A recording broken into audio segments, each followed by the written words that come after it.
Right, we are live. Let's get Instagram going.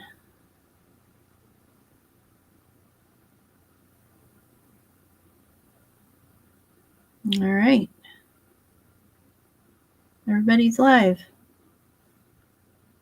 Yes. All right.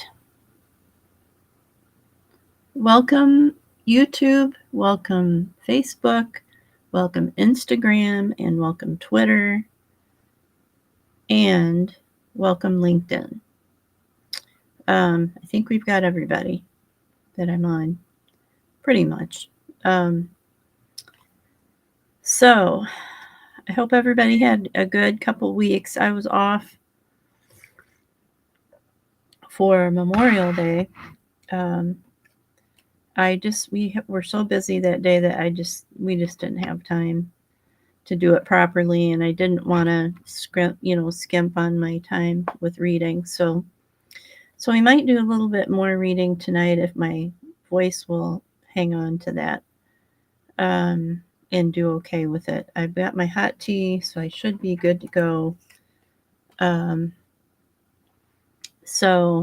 I'm looking for ideas on lighting. I just feel like my lighting is really weird, and so I'd like to figure out something with that. I'm just not sure. If anybody has any suggestions on lighting, I would be thrilled, because I don't know anything other than ring lights, and I guess I could do that, but then it looks like your eyes have rings in them, ring lights, shadows in them, or not shadows, but reflections.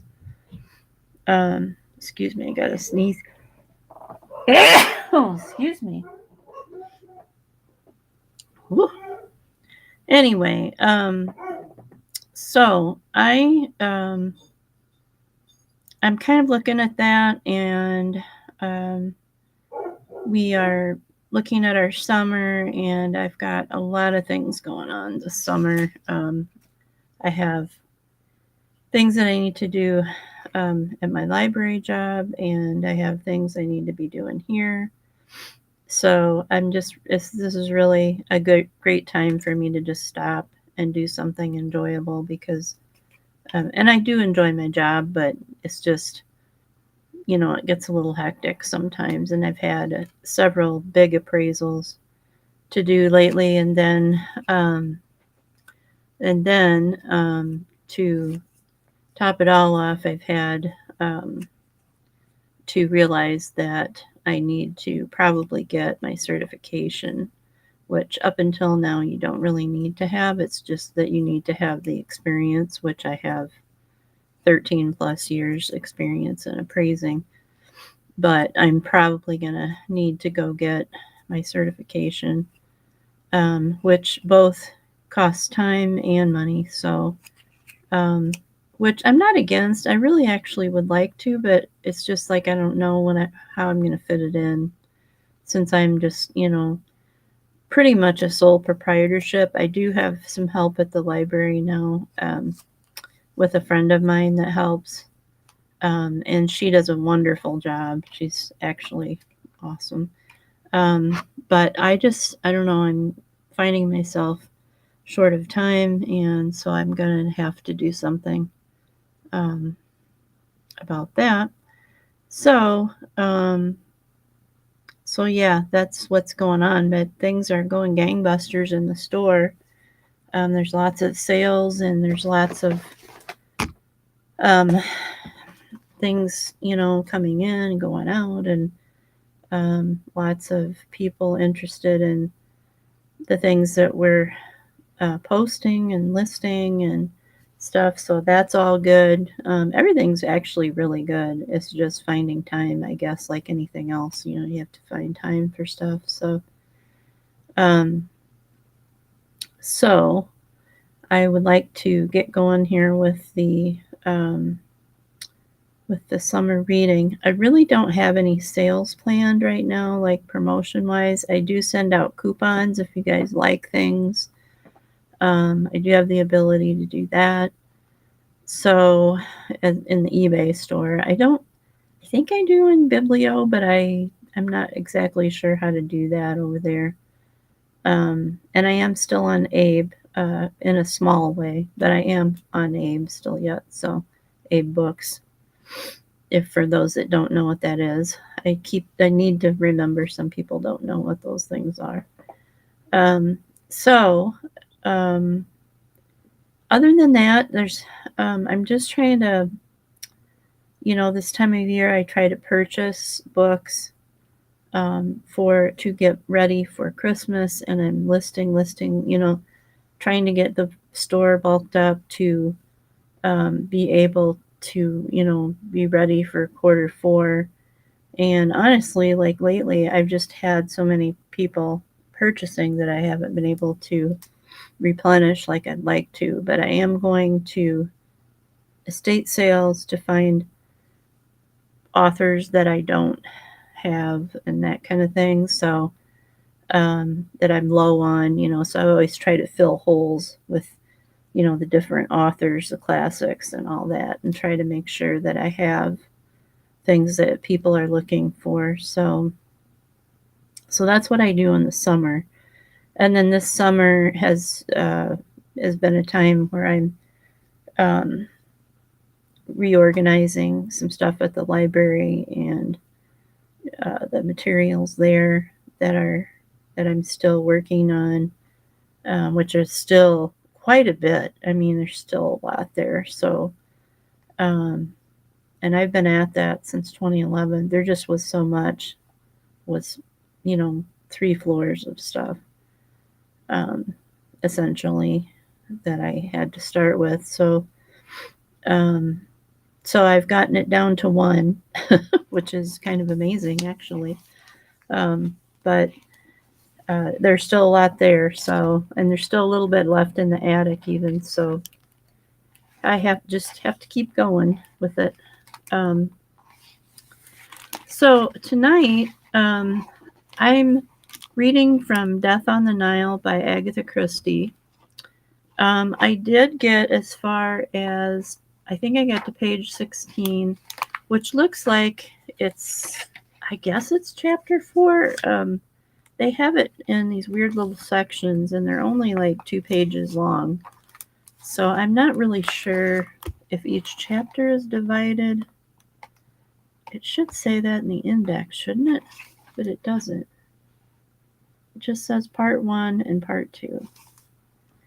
So I don't know. I'm just kind of bewildered by their page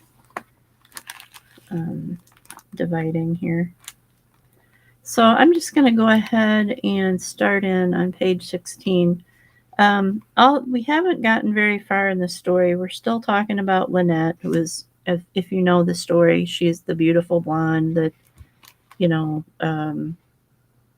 decides to hire her good friend's husband as overseer in her estate, and she just inherited this huge estate, and she's trying to, fill in holes and with people. And so this is where her good friend asks if she will hire her boyfriend. And I think she decides to do that. So let's go ahead and we'll just start right in here. It says, Lord Wendlesham sat under the cedar tree. His eyes rested on the graceful proportions of Wood Hall, spelled W-O-D-E. We're in England right now. There was nothing to mar its old world beauty. The new buildings and additions were out of sight around the corner. It was a fair and peaceful sight, bathed in the autumn sunshine. Nevertheless, as he gazed, it was no longer Wood Hall that Charles Windlesham saw. Instead, he seemed to see a more imposing Elizabethan mansion, a long sweep of park, a more bleak background. It was his own family seat, Charltonbury, and in the foreground stood a girl's figure, with bright golden hair and an eager confident face, Lynette as mistress of Charltonbury. He felt very hopeful. That refusal of hers had not been at all a definite refusal. It had been a little more than a plea for time. Um, well, he could afford to wait a little. How amazingly suitable the whole thing was. It was certainly advisable that he should marry money, but not such a matter of necessity that he could regard himself as forced to put his own feelings on one side, and he loved Lynette. He would have wanted to marry her even if she had been practically penniless, instead of one of the richest girls in England, only fortunately she was one of the richest girls in England. His mind played with attractive plans for the future, the mastership of the Rochdale, perhaps the restoration of the West Wing, no need to let the Scotch shooting. Charles Windlesham dreamed in the sun. It was 4 o'clock when the dilapidated little two-seater stopped with a sound of crunching gravel. A girl got out of it, a small, slender creature with a mop of dark hair. She ran up the steps and tugged at the bell. A few minutes later she was being ushered into the long, stately drawing-room, and an ecclesiastical butler was saying with a proper mournful intonation, "Miss de Belfort." "Lynette!" "Jackie!" Windlesham stood a little aside, watching sympathetically as this fiery little creature flung herself open-armed upon Lynette. "Lord Windlesham, Miss de Belfort, my best friend." A pretty child, he thought, not really pretty but decidedly attractive, with her dark curly hair and her enormous eyes. He murmured a few tactical nothings and then managed, unobtrusively, to leave the two friends together. Jackie pounced in a fashion that Lynette remembered as being characteristic of her. "Windlesham! Windlesham! That's the man the papers always say you're going to marry. Are you, Lynette? Are you?" Lynette murmured, "Perhaps." "Darling, I'm so glad. He looks nice." "Oh, don't make up your mind about it. I haven't made up my own mind yet." "Of course not. Queens always proceed with due deliberation to the choosing of a consort." "Don't be ridiculous, Jackie." "But you are a queen, Lynette. You always were. Samet, I don't know, this is French. um, Lynette LeBlond, and I'm the Queen's confidant, the trusted maid of honor." "What nonsense you talk, Jackie darling. Where have you been all this time? You just disappear, and you never write." "I hate writing letters. Where have I been? Oh, about 3 parts submerged, darling, in jobs, grim jobs with grim women. Darling, I wish you'd take the Queen's bounty." "Well, frankly, darling, that's what I'm here for. No, not to borrow money. It's not got to that yet. But I've come to ask a great big, important favor." "Go on." "If you're going to marry the Windlesham man, you'll understand, perhaps." Lynette looked puzzled for a minute, then her face cleared. "Jackie, do you mean—" "Yes, darling, I'm engaged." "So that's it. I thought you were looking particularly alive, somehow." "You always do, of course, but even more than usual." "That's just what I feel like." "Tell me all about him." "His name's Simon Doyle. He's big and square and incredibly simple and boyish and utterly adorable. He's poor, got no money. He's what you call country, all right, but very impoverished country, a younger son, and all that. His people come from Devonshire. He loves country and country things, and for the last 5 years he's been in the city in a stuffy office, and now they're cutting down and he's out of a job. Lynette, I shall die if I can't marry him. I shall die. I shall die. I shall die. Don't be ridiculous, Jackie. I shall die, I tell you. I'm crazy about him. He's crazy about me. We can't live without each other. Darling, you have got it badly. I know. It's awful, isn't it? This love business gets a hold of you and you can't do anything about it. She paused for a minute. Her dark eyes, dilated, looked suddenly tragic. She gave a little shiver. It's even frightening sometimes. Simon and I were made for each other. I shall never care for anyone else, and you've got to help us, Lynette. I heard you'd bought this place, and it's put an idea into my head. Listen, you'll have to have a land agent, perhaps two. I want you to give the job to Simon. Oh, Lynette was startled. Jacqueline rushed on. He's got all that sort of thing at his fingertips. He knows all about estates and was brought up on one. And he's got his business training, too. Oh, Lynette, you give him a job, won't you, for love of me? If he doesn't make good, sack him, but he will. And we can live in a little house. I shall see lots of you, and everything in the garden will be too divine. She got up. Say you will, Lynette, say you will, beautiful Lynette, tall golden Lynette, my own very special Lynette, say you will. Jackie, you will? Lynette burst out laughing. Ridiculous, Jackie. Bring along your young man and let me have a look at him and we'll talk it over. Jackie darted at her, kissing her exuberantly. Darling Lynette, you're a real friend. I knew you were. You wouldn't let me down ever. You're just the loveliest thing in the world. Goodbye. But Jackie, you're staying. Me? No, I'm not. I'm going back to London, and tomorrow I'll come back and bring Simon, and we'll settle it up. You'll adore him. He's really a pet. But can't you wait and just have tea? No, I can't, Lynette. I'm too excited. I must get back and tell Simon. I know I'm mad, darling, but I can't help it. Marriage will cure me, I expect. It always seems to have very sobering effect on people. She turned at the door, stood a moment, then rushed back for a quick bird-like embrace. Dear Lynette, there's no one like you. M. Gaston Blondin, the proprietor of that modish little restaurant Chez Ma Tante, was not a man who delighted to honor many of his clientele.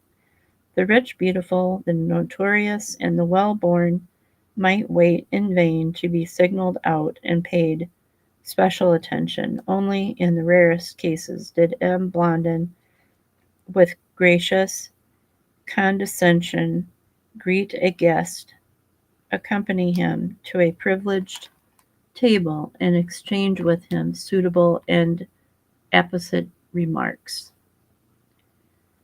On this particular night M. Blondin had exercised his royal prerogative 3 times, once for a duchess, once for a famous racing peer, and one for a man of comical appearance with immense black moustaches, who a casual onlooker would have thought could bestow no favour on Chez Ma Tante by his presence there.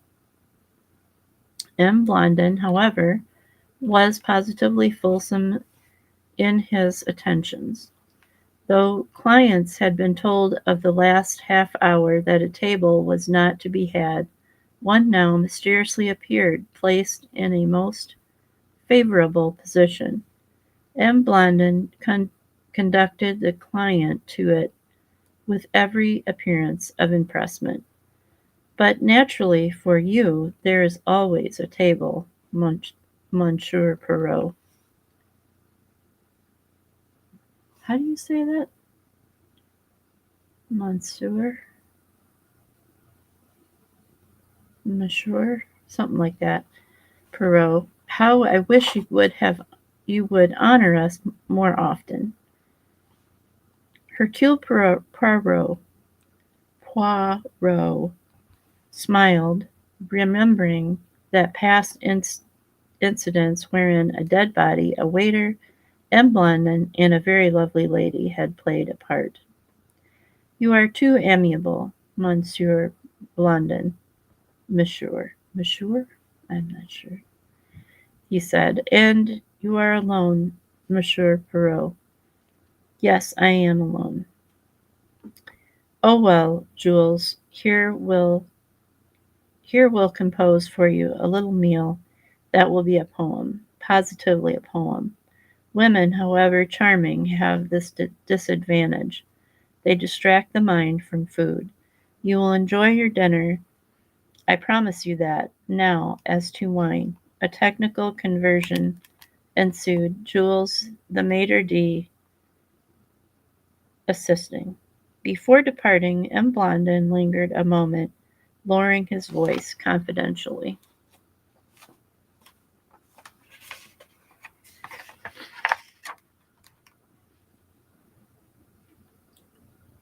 Okay, we don't have too many tonight on Instagram. I'm a little surprised by that. But um, now, if you want to chat with me, you may do that. Um, yes. "You have grave affairs on hand." Perrault shook his head. "I am, alas, a man of leisure," he said sadly. "I have made the economies in my time, and I have now the means to enjoy a life of idleness. I envy you. No, no, you would be unwise to do so. I can assure you it is not so gay as it sounds." He sighed. "How true is the saying that the man was forced to invent work in order to escape the strain of having to think." M. Blondin threw up his hands. "But there is so much. There is travel." "Yes, there is travel. Already I have done not so badly. This winter I shall travel to Egypt, I think. The climate, they say, is superb. One will escape from the fogs, the grayness, the monotony of the constant falling rain." "Ah, Egypt," breathed M. Blondin. "One can voyage there now, I believe, by train, escaping all sea travel except the Channel." "Ah, the sea. It does not agree with you?" Hercule Poirot shook his head and shuddered slightly. "I, too," said Blondin, with sympathy. "Curious, the effect it has upon the stomach. But only upon certain stomachs. There are people on whom the motion makes no impression whatsoever. They actually enjoy it. An unfairness of the good God," said M. Blondin. He shook his head sadly, and brooding on the impious thought, withdrew. Smooth-footed, del- deft-handed waiters ministered to the table. Toast, Melba, butter, an ice pail, all the adjuncts to a meal of quality. The negro orchestra broke into an ecstasy of strange discordant noises. London danced. Hercule Poirot looked on, registering impressions in his neat, orderly mind. How bored and weary most of the faces were. Some of the stout men, however, were enjoying themselves, whereas a patient endurance seemed to be the sentiment exhibited on their partners' faces. The fat woman in the purple was looking radiant. Undoubtedly, the fat had certain compensations in life, a zest, a gusto, denied to those more fashionable contours. A good sprinkling of young people, some vacant looking, some bored, some definitely unhappy. How absurd to call youth the time of happiness, youth the time of great vulnerability. His glance softened as it rested on one particular couple, a well-matched pair, tall, broad-shouldered man, slender, delicate girl, two bodies that moved in a perfect rhythm of happiness. happiness in the place, the hour, and each hour. The dance stopped abruptly. Claps, hands clapped, and it started again. After the second encore, the couple returned to their table close by Poirot. The girl was flushed, laughing, and as she sat, he could study her face, lifted, laughing to her companion. There was something else beside laughter in her eyes. Hercule Poirot shook his head doubtfully. She cares too much, that little one, he said to himself. It is not safe. No, it is not safe. And then a word caught his ear. Egypt. Their voices came to him clearly. The girl's young, fresh, arrogant, with just a trace of soft-sounding foreign R's, and the man's pleasant, low-toned, well-bred English.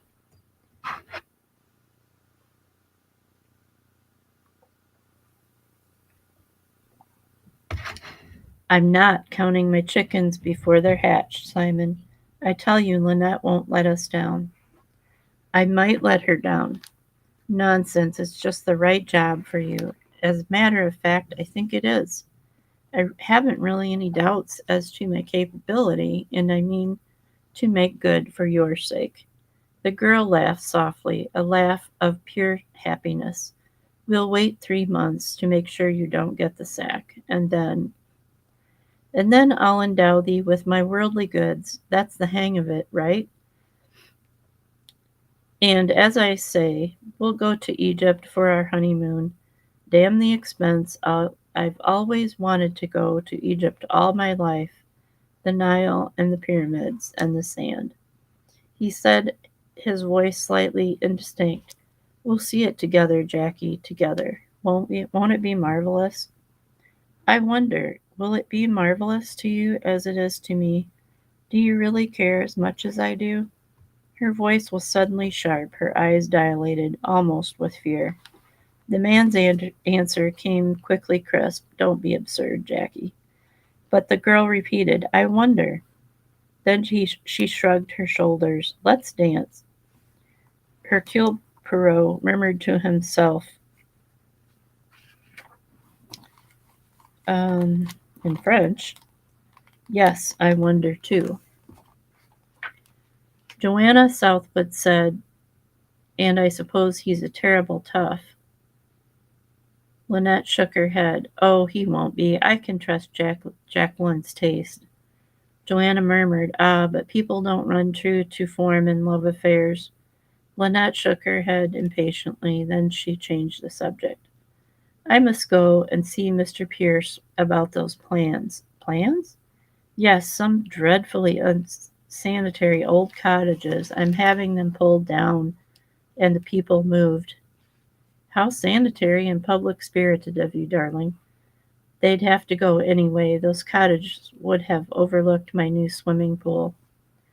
Do the people who lived in them like going? Most of them are delighted. One or two are being rather stupid about it, really tiresome in fact. They don't seem to realize how vastly improved their living conditions will be. But you're being quite high-handed about it, I presume. My dear Joanna, it's to their advantage, really. Yes, dear, I'm sure it is. Compulsory benefit. Lynette frowned. Joanna laughed. Come now, you are a tyrant, admit it. A beneficent tyrant, if you like. I'm not the least bit a tyrant, but you like your own way. Not especially. Lynette Ridgway, can you look me in the face and tell me that any one occasion on you failed to do exactly as you wanted? Heaps of times. Oh, yes, heaps of times, just like that, but no concrete example. And you simply can't think up one, darling, however hard you try. The triumphal progress of Lynette Ridgway in her golden car. Lynette said sharply, You think I'm selfish? No, just irresistible. The combined effect of money and charm. Everything goes down before you. What you can't buy with cash, you buy with a smile. Result, Lynette Ridgway, the girl who has everything. Don't be ridiculous, Joanna. Well, haven't you got everything? I suppose I have. It sounds rather disgusting somehow. Of course it's disgusting, darling. You'll probably get terribly bored and blasé by and by. In the meantime, enjoy the triumphal progress in the golden car. Only I wonder, I do, only I wonder, I really do wonder, what will happen when you want to go down a street which has a board up saying no thoroughfare. Don't be idiotic, Joanna. As Lord Windlesham joined them, Lynette said, turning to him, Joanna is saying the nastiest things to me. All spite, darling, all spite, said Joanna vaguely as she got up from her seat. She made no apology for leaving them. She had caught the glint in Windlesham's eye. He was silent for a moment or two. Then he went straight to the point. Have you come to a decision, Lynette? Lynette said slowly. Am I being a brute? I suppose if I'm not sure, I ought to say no. He interrupted her. Don't say it. You shall have time, as much time as you want, but I think you know we should be happy together. You see, Lynette's tone was apologetic, almost childish. I'm enjoying myself so much, especially with all this. She waved a hand. I wanted to make Woodhall into my real ideal of a country house, and I do think I've got it nice. Don't you? It's beautiful, beautifully planned, everything perfect. You're very clever, Lynette. He paused a minute and went on. And you like Charltonbury, don't you? Of course it wants modernizing and all that, but you're so clever at that sort of thing, you'd enjoy it. Why, of course Charltonbury's divine. She spoke with ready enthusiasm, but inwardly was conscious of a sudden chill. An alien note had sounded disturbing in her complete satisfaction with life. She did not analyze the feeling at the moment, but later, when Mendlesham had gone into the house, she tried to probe into the recesses of her mind. Charltonbury, yes, that was it. She had resented the mention of Charltonbury. But why? Charltonbury was modestly famous. Windlesham's ancestors had held it since the time of Elizabeth. To be mistress of Charltonbury was a position unsurpassed in society. Windlesham was one of the most desirable parts in England.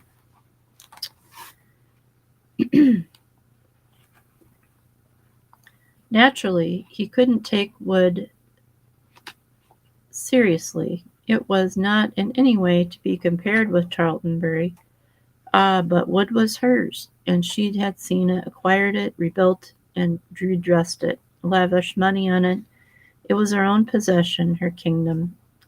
And in a sense, it wouldn't count if she married Windlesham. What would they want with two country places? And of the two, naturally Woodhall would be the one to be given up. She, Lynette Ridgway, wouldn't exist any more. She would be Countess of Windlesham, bringing a fine dowry to Charlton and its master. She would be queen consort, not queen any more. I'm being ridiculous, said Lynette to herself.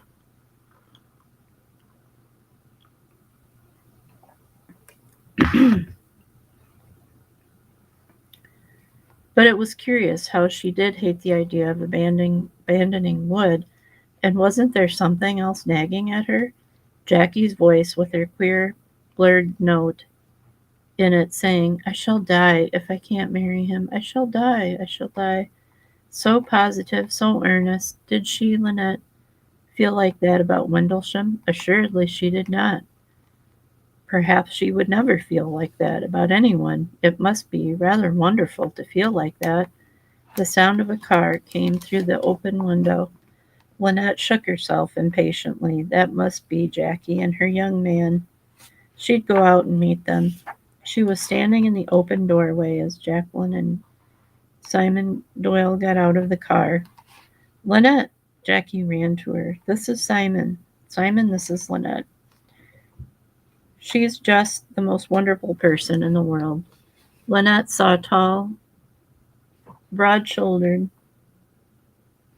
Sorry, my eye is twitching. Broad-shouldered young man with very dark blue eyes, crisply curling brown hair, a square chin, and a boyish, appealingly simple smile. She stretched out a hand. The hand that clasped hers was firm and warm.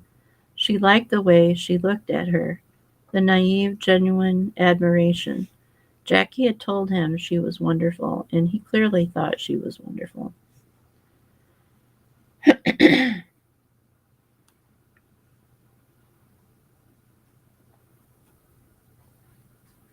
A warm, sweet feeling of intoxication ran through her veins. "Isn't this all lovely?" she said. "Come in, Simon, and let me welcome my new land agent properly." And as she turned to lead the way, she thought, "I'm frightfully, frightfully happy. I like Jackie's young man. I like him enormously."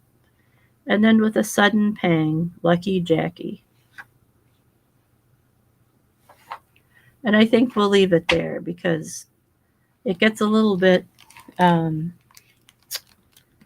gets a little more interesting after that, and we will try it next week, Monday night at 7:30 Central Standard Time, and we'll keep going. It's starting to get more interesting. We've introduced Hercule Poirot um, and Simon and Jackie, who are betrothed, engaged, and so we will bring this back up in next Monday at 7:30 Central Standard Time. I'm going to put my bookstore address here.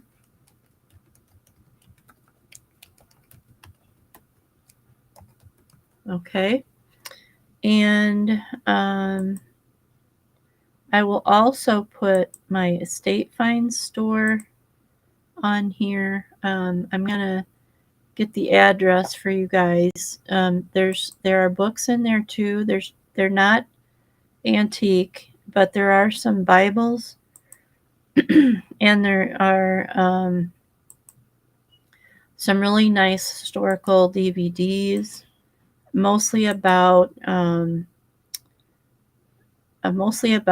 wars that the United States have been involved in, and there's a little bit of Civil War stuff. There's just a kind of a smattering. You just kind of have to look at it yourself and see what you like. But let me get the address up here for you guys, and then I can let you go for the night.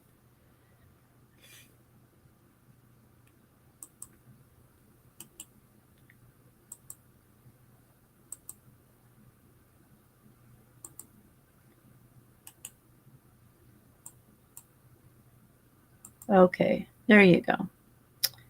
And you guys, if you want, on Instagram, my address to the store is always in the bio. So if you're always on Instagram, you can just look in my bio, and it'll take you right to the store for the books, that is.